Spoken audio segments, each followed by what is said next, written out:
कल्पना कीजिए 22 अप्रैल 2025 की सुबह है दक्षिण अफ्रीका के जर्मनिस्टन में फर्स्ट नेशनल बैंक, मतलब जिसे हम एफएनबी कहते हैं, उसकी विक्टोरिया स्ट्रीट ब्रांच। ईस्टर की लंबी छुट्टियों के बाद शहर बस धीरे धीरे जाग ही रहा था। बिल्कुल। और बैंक मैनेजर और हेड टेलर अपनी रोजमर्रा की ड्यूटी पर आते हैं। उन्हें वो विशालकाय तिजोरी, मतलब जो मेन वॉल्ट होता है ना, उसे खोलना था। बाहर से सब कुछ एकदम नॉर्मल है। कोई खिड़की नहीं टूटी थी, कोई अलार्म नहीं बजा था। हाँ, और नाइट गार्ड्स की रिपोर्ट में भी कोई संदिग्ध चीज दर्ज नहीं थी। लेकिन जैसे ही वो उस भारी भरकम स्टील के दरवाजे का लॉक घुमाते हैं और उसे खींचकर खोलते हैं तो अंदर का नजारा देखकर उनके होश उड़ जाते हैं। हवा में ना एक अजीब सी जली हुई धातु की गंध थी। करोड़ों रुपए गायब हैं, लेकिन डकैती का कोई निशान नहीं, कोई सुराग नहीं, कोई फिंगरप्रिंट नहीं, मतलब एक भी औजार नहीं छूटा है वहां। बस एक खौफनाक सन्नाटा है। और यही सन्नाटा है जो इस पूरी घटना को, मतलब आधुनिक अपराध के इतिहास में, इतना खास बनाता है। देखिए, डकैती शब्द सुनते ही हमारे दिमाग में क्या आता है? हथियार, चिल्लाने की आवाजें, शीशे टूटना। हॉलीवुड फिल्मों जैसा कुछ है ना? बिल्कुल। लेकिन ये घटना पूरी तरह से अलग थी। इसे दक्षिण अफ्रीका की सबसे शांत बैंक डकैती कहा जा रहा है। एक तथाकथित घोस्ट क्रू ने बैंक के अंदर घुसकर उसे खाली कर दिया और हवा में ऐसे गायब हो गए जैसे उनका कोई वजूद ही ना हो। सच में ये किसी भूत की कहानी जैसा लगता है। हाँ, और क्रिमिनोलॉजी के छात्रों के नजरिए से अगर इसका विश्लेषण किया जाए तो ये पारंपरिक डकैती और एक शांत घुसपैठ के बीच के सबसे बड़े अंतर को दर्शाता है। एक आम अपराधी जल्दबाजी और डर पर निर्भर करता है, लेकिन इस क्रू का सबसे बड़ा हथियार था सब्र, नियंत्रण और मास्टर इंजीनियरिंग। तो आज की इस डीप डाइव में, मतलब हमारे स्रोतों की इस गहराई से की जाने वाली चर्चा में, हमारा मुख्य मिशन यही समझना है कि कोई क्रू इतना अदृश्य कैसे हो सकता है। एकदम सही। हम इस पे बात करेंगे कि कैसे इस घोस्ट क्रू ने हाईटेक सिक्योरिटी को चकमा दिया, उनकी जमीन के नीचे की इंजीनियरिंग कितनी सटीक थी, और शायद सबसे दिलचस्प बात यह है कि कैसे सोशल मीडिया के एक छोटे से वायरल वीडियो ने इस पूरी जांच को उलझा दिया। हाँ, वो सोशल मीडिया वाला एंगल तो बहुत ही हैरान करने वाला है। तो चलिए इसको थोड़ा खोल कर समझते हैं। ये किसी बैंक में हथौड़ा लेकर घुसने जैसा नहीं था। यह एक मास्टरपीस पेंटिंग बनाने या एक परफेक्ट गाना लिखने जैसा था, जहां हर सुर सही जगह पर होना चाहिए। और इसकी शुरुआत ना घटना वाले दिन से बहुत पहले ही हो चुकी थी। इस तरह के साइलेंट हीस्ट में घटना वाले दिन तो बस उस योजना का, मतलब अंतिम परिणाम दिखता है। तो उन्होंने रेकी कैसे की? क्योंकि किसी की नजर तो पड़नी चाहिए थी। यही तो कमाल है। क्रू के सदस्यों ने शहर के कर्मचारियों और सर्वे करने वालों का भेष बनाया और हफ्तों तक बैंक के आसपास रेकी की। आमतौर पर लोग क्या करते हैं, बैंक के गार्ड्स के पेट्रोलिंग का समय नोट करते हैं ना। हाँ, नॉर्मल चोरी यही करना है। लेकिन इस क्रू ने एक कदम आगे बढ़कर लेजर उपकरणों का इस्तेमाल किया। ये लेजर ना आम कंस्ट्रक्शन गियर जैसे दिखते थे। सड़क नापने के बहाने उन्होंने बैंक और उसके आसपास की इमारतों का सटीक मापन किया, दूरियों का हिसाब लगाया। अच्छा, ताकि उन्हें पता हो कि जमीन के नीचे कितनी खुदाई करनी है। बिल्कुल। उन्हें ये तय करना था कि जमीन के नीचे से बैंक तक पहुंचने के लिए उन्हें किस कोण, मतलब किस एंगल पर खुदाई करनी होगी। और मेरे पास जो रिपोर्ट्स है ना, उनमें एक बात पढ़कर मेरा दिमाग सच में चकरा गया। उन्होंने सिर्फ सतह का मापन नहीं किया, बल्कि पब्लिक रिकॉर्ड्स को भी पूरा खंगाला। हाँ, अंडरग्राउंड मैप्स वगैरह। एकदम। जमीन के नीचे पानी के पाइप कहाँ हैं, बिजली और इंटरनेट की केबल कहाँ से जा रही हैं, यहाँ तक कि मिट्टी की मजबूती यानी सॉइल स्टेबिलिटी का भी अध्ययन किया। क्योंकि जरा सोचिए, अगर वे सुरंग खोद रहे हैं और गलती से कोई सीवर लाइन कट जाती तो उनकी पूरी सुरंग में पानी भर जाता, या फिर कोई मुख्य फाइबर ऑप्टिक केबल कट जाती तो तुरंत शहर का अलार्म बज जाता और उनका सारा खेल वहीं खत्म हो जाता। सही कहा। और इसी सटीक योजना के कारण उन्होंने इस डकैती के लिए ईस्टर वीकेंड को चुना, मतलब 17 अप्रैल गुरुवार की रात। हाँ, क्योंकि लंबी छुट्टियां थी। बिल्कुल। इस चुनाव के पीछे का मनोविज्ञान बहुत स्पष्ट था। ईस्टर पर लगातार 4 दिन की छुट्टी थी, आसपास की फैक्ट्रियों का शोर बंद था और पूरा शहर एक तरह से लंबी नींद में था। ये शांति ना उनके लिए एक खाली कैनवस की तरह थी।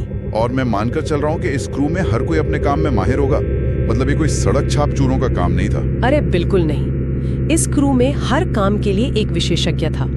इसमें कम से कम एक इलेक्ट्रॉनिक्स का जानकार, एक भारी मशीनरी और सिविल इंजीनियरिंग को समझने वाला व्यक्ति और जमीन के नीचे काम करने में माहिर लोग शामिल रहे होंगे। और उन्हें बैंक में घुसने के लिए सामने का दरवाजा तो चाहिए ही नहीं था। उनकी नजर थी बैंक के ठीक बगल में स्थित एक बंद और वीरान इमारत पर, नेट बैंक बिल्डिंग। हाँ, ये वही बिल्डिंग है जिस पे कोई ध्यान नहीं देता था। धूल से भरी खाली पड़ी इमारत। उस खुरवार की रात वे एक सादी वैन में आए और नेट बैंक बिल्डिंग के पास पहुंचे। पर वो अंदर कैसे गए? ताला तोड़ा क्या? नहीं, अंदर जाने का उनका तरीका देखिए। उन्होंने दरवाजे का ताला तोड़ने का रिस्क बिल्कुल नहीं लिया, क्योंकि ताला टूटने पर सुबह किसी की नजर पड़ सकती थी ना। हाँ, कोई पेट्रोलिंग करने वाला पुलिस वाला देख सकता था। तो इसके बजाय क्रू का एक छोटा सदस्य पाइप के सहारे छत पर चढ़ा। वहाँ एक जंग लगा मेंटेनेंस हैच था और उसने कोई इलेक्ट्रॉनिक ड्रिल इस्तेमाल नहीं की, बल्कि एक हैंड पावर्ड ड्रिल का इस्तेमाल किया। एक मिनट, हाथ से चलने वाली ड्रिल? हाँ, और इस हैंड पावर्ड ड्रिल का उपयोग ये साबित करता है कि वे ध्वनि विज्ञान मतलब अकूस्टिक्स को लेकर कितने सतर्क थे। रात के सन्नाटे में एक इलेक्ट्रॉनिक ड्रिल की मोटर की आवाज कई मीटर दूर तक जा सकती है। बिना कोई शोर किए उसने जंग लगे नट बोल्ट खोले, अंदर प्रवेश किया और फिर अंदर से उसे वापस उसी तरह बंद कर दिया। बाहर से सड़क पर गश्त कर रही पुलिस को यही लगता कि बिल्डिंग वैसी ही बंद है जैसी वो सालों से थी। ये बहुत स्मार्ट था। अब यहाँ से कहानी जमीन के नीचे जाती है।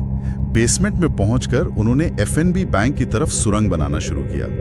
लेकिन शुरुआत में जब मैंने ये पढ़ा तो मेरे दिमाग में एक बड़ा सवाल आया। क्या? कंक्रीट को तोड़ने पर भयंकर शोर होता है, बहुत ज्यादा वाइब्रेशन होता है। आसपास की इमारतों या सड़क पर किसी को जमीन के नीचे चलने वाली इस भारी मशीनरी की आवाज क्यों नहीं आई? और यही शोर और कंपन को रोकना उनकी इंजीनियरिंग का सबसे बड़ा मास्टर स्ट्रोक था। कंक्रीट तोड़ने के लिए उन्होंने हथौड़े या किसी जैकहैमर का इस्तेमाल नहीं किया। तो फिर क्या इस्तेमाल किया? उन्होंने बेसमेंट के उस हिस्से में साउंड प्रूफ ब्लैंकेट्स लगाए। इसके बाद उन्होंने डायमंड टिप्ड कोर ड्रिल का उपयोग किया। ये ड्रिल कंक्रीट पर चोट नहीं करती, बल्कि उसे गोल आकार में धीरे धीरे घिसती है। ओहो, मतलब वो दीवार को हथौड़े से नहीं तोड़ रहे थे, बस उसे काट रहे थे। बिल्कुल, इससे कंपन न के बराबर होता है। मैंने इस पर थोड़ी और रिसर्च की तो मुझे एक और चीज पता चली। मुझे पहले लगा था कि ये डायमंड टिप ड्रिल सिर्फ शोर कम करने के लिए थी, लेकिन इसका एक और बड़ा कारण था, कंक्रीट की धूल को उड़ने से रोकना। हाँ, ये बहुत जरूरी पॉइंट है। क्योंकि अगर वे हथौड़े से कंक्रीट तोड़ते तो इतनी धूल उड़ती कि वो वेंटिलेशन सिस्टम के जरिए बैंक के स्मोक डिटेक्टर्स तक पहुंच सकती थी, और स्मोक डिटेक्टर एक्टिवेट होते ही फायर ब्रिगेड वहां पहुंच जाती। एकदम सही विश्लेषण है ये। और धूल और गर्मी दोनों को नियंत्रित करने के लिए ही उन्होंने ड्रिलिंग के दौरान लगातार पानी का इस्तेमाल किया। पानी धूल को कीचड़ में बदल देता है, जिससे हवा में कोई कण नहीं उड़ते। कमाल का तरीका है। और जब कंक्रीट में छेद हो गए और वो थोड़ा कमजोर हो गया, तब उन्होंने हाइड्रोलिक स्प्लिटर का उपयोग किया। इसको अगर हम एक रोजमर्रा के उदाहरण से समझें तो ये ऐसा है जैसे किसी अखरोट को तोड़ने के लिए आप उस पे हथौड़ा ना मारें, बल्कि उसके जोड़ के बीच में एक छोटा सा चाकू फंसाकर उसे धीरे से घुमा दें। बहुत अच्छा उदाहरण है। अखरोट बिना किसी आवाज के 2 हिस्सों में बढ़ जाएगा। हाइड्रोलिक स्प्लिटर भी बिल्कुल यही करता है। इसे छेदों के अंदर डाला जाता है और भारी दबाव बढ़ाया जाता है, जिससे कंक्रीट शांति से एकदम बिना आवाज किए अंदर से फट जाता है। टन के हिसाब से मिट्टी और मलबा निकला होगा। अब सोचिए, एक आम अपराधी उस मलबे को बाहर निकालने की कोशिश करता, जिसमें पकड़े जाने का जोखिम सबसे ज्यादा होता, क्योंकि बाहर कोई भी देख लेगा आपको बोरियां ले जाते हुए। हाँ, लेकिन इस क्रू ने उस खोदी गई मिट्टी को कैनवस के बैग में भरा और नेट बैंक बिल्डिंग के ऊपर के खाली कमरों में ले गए। वहाँ उन्होंने उस मिट्टी को पुराने तिरपाल के नीचे एक बहुत ही पतली परत के रूप में फैला दिया, ताकि अगर कोई बाहर से खिड़की में झांके भी तो उसे फर्श के लेवल में कोई बदलाव नजर ना आए। बिल्कुल। और उनकी सुरंग का डिजाइन भी सीधे बैंक की तरफ नहीं था। वो पहले नेट बैंक के फाउंडेशन के नीचे गई, फिर एफएनबी के फाउंडेशन के नीचे से होती हुई सीधा ऊपर तिजोरी के फर्श की तरफ उठी। ऐसा क्यों? सीधे क्यों नहीं गए? ऐसा इसलिए किया गया ताकि दीवारों में लगे किसी भी वाइब्रेशन या मोशन सेंसर को चकमा दिया जा सके। अगर वो सीधे जाते तो सेंसर एक्टिवेट हो सकते थे। तो मतलब उन्होंने कंक्रीट और मिट्टी से तो निपट लिया, लेकिन अगली और सबसे बड़ी चुनौती तो बैंक का इलेक्ट्रॉनिक दिमाग था ना। तिजोरी के ठीक नीचे पहुंचने के बाद उनके इलेक्ट्रॉनिक्स एक्सपर्ट का काम शुरू होता है। हाँ, जमीन के नीचे की बाधाओं को पार करने के बाद इलेक्ट्रॉनिक सिक्योरिटी को बाईपास करना एक अलग ही स्तर की विशेषज्ञता की मांग करता है। इलेक्ट्रॉनिक्स एक्सपर्ट ने तारों के मुख्य गुच्छे में से सिक्योरिटी कैमरे का तार पहचाना। और ये आसान नहीं होता। बिल्कुल नहीं। यहाँ ध्यान देने वाली बात यह है कि आधुनिक कैमरों में टैम्पर सेंसर लगे होते हैं। अगर आप तार को काटेंगे या सीधा अनप्लग करेंगे ना, तो कंट्रोल रूम में तुरंत अलार्म बज जाएगा। तो फिर उन्होंने ऐसे कैसे रोका? सर्किट को बिना तोड़े उन्हें एक पैरेलल कनेक्शन, मतलब समानांतर कनेक्शन बनाना पड़ा। तो इसका मतलब ये हुआ कि उन्होंने मुख्य तार को काटे बिना बीच में से अपने लैपटॉप का कनेक्शन जोड़ा और उस कैमरे की फीड में तिजोरी का 4 सेकंड का एक खाली वीडियो लूप पर चला दिया। बिल्कुल वही किया उन्होंने। कंट्रोल रूम में बैठे ऑपरेटर को लग रहा होगा कि तिजोरी एकदम सुरक्षित है, कोई हलचल नहीं है। बैंक अपने भारी भरकम स्टील के दरवाजों पर पहरा दे रहा था, जबकि असली खतरा नीचे फर्श के कंक्रीट को चीरता हुआ आ रहा था। ये तो हॉलीवुड की ओशंस 11 जैसी किसी फिल्म का सीन लग रहा है। हाँ, उन्होंने तिजोरी के दरवाजे के मैग्नेटिक और मोशन सेंसर्स को भी इसी तरह फॉल्स लूप में फंसा दिया। सिस्टम को लगातार ये सिग्नल मिलता रहा कि दरवाजा बंद है और अंदर कोई नहीं है। और इस इलेक्ट्रॉनिक अंधेपन का फायदा उठाकर क्रू ने वायर सॉ और हाइड्रोलिक जैक का इस्तेमाल करके तिजोरी के फर्श का एक भारी टुकड़ा बिना आवाज किए ऊपर उठा लिया और वो अंदर पहुंच गए। और जब वे उस तिजोरी के अंदर पहुंचे तो वहां भी वे बिल्कुल शांत और फोकस थे। उन्होंने बड़े कैश सेफ के कब्जों को, मतलब जो हिंजेस होते ना, उन्हें काटने के लिए इंडस्ट्रियल ग्राइंडर्स का इस्तेमाल किया। लेकिन ग्राइंडर से तो बहुत तेज आवाज और चिंगारी निकलती है। इसीलिए उन्होंने उन ग्राइंडर्स को भी साउंड प्रूफ ब्लैंकेट से लपेट रखा था, ताकि धातु के कटने की आवाज तिजोरी से बाहर न जाए। वाओ! और उनकी लूटने की रणनीति भी ना, उनकी योजना जितनी सटीक थी, उन्होंने भारी सोना या ऐसा कुछ नहीं उठाया जिसे ले जाने में मुश्किल हो। उन्होंने 100 और 200 रैंड के नोटों के बंडल डफल बैग्स में भरे। हाँ, भारी चीजें छोड़ दी। बस सेफ डिपॉजिट बॉक्स से दुर्लभ सिक्के, कीमती गहने और बॉन्ड्स जैसी चीजें निकाली। और लूटने के बाद उन्होंने क्राइम सीन को जिस तरह से छोड़ा, वो किसी भी फोरेंसिक विशेषज्ञ के लिए एक बुरे सपने जैसा है। उन्होंने अपने पीछे एक भी बाल, पसीने की बूंद या फिंगरप्रिंट नहीं छोड़ा। सारे टूटे हुए औजार वे अपने साथ वापस ले गए होंगे। हाँ, और जाते जाते उन्होंने उस सुरंग के मुहाने को कंक्रीट के उसी टुकड़े, मलबे और मिट्टी से वापस सील कर दिया। ऐसा लगा जैसे वहां कोई इंसान आया ही नहीं था। यही कारण है कि मंगलवार की सुबह जब 20 साल के अनुभव वाले लीड डिटेक्टिव क्राइम सीन पर पहुंचे तो वे पूरी तरह से खाली हाथ थे। पुलिस का तो दिमाग ही काम नहीं कर रहा था कि तिजोरी के अंदर कोई कैसे आ सकता है, जबकि बाहरी दरवाजे एकदम सुरक्षित हैं। ये किसी बंद कमरे के रहस्य, मतलब लॉक्ड रूम मिस्ट्री जैसा बन गया था। और देखिए, इस तरह के मामलों में आम फोरेंसिक जांच काम नहीं आती।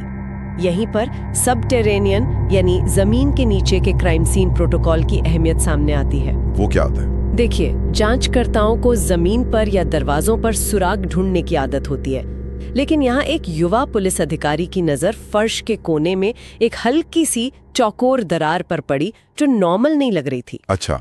जब भारी सक्शन टूल्स का उपयोग करके उस कंक्रीट के भारी टुकड़े को उठाया गया ना, तब जाकर उस गहरी सुरंग का खुलासा हुआ। बाप रे! और स्रोतों के अनुसार इस घटना ने आधुनिक शहरी बैंकों की सुरक्षा पर एक बहुत बड़ा सवाल खड़ा कर दिया है। आज के समय में सिर्फ सामने के दरवाजे या मोशन सेंसर लगाना काफी नहीं है। बिल्कुल नहीं।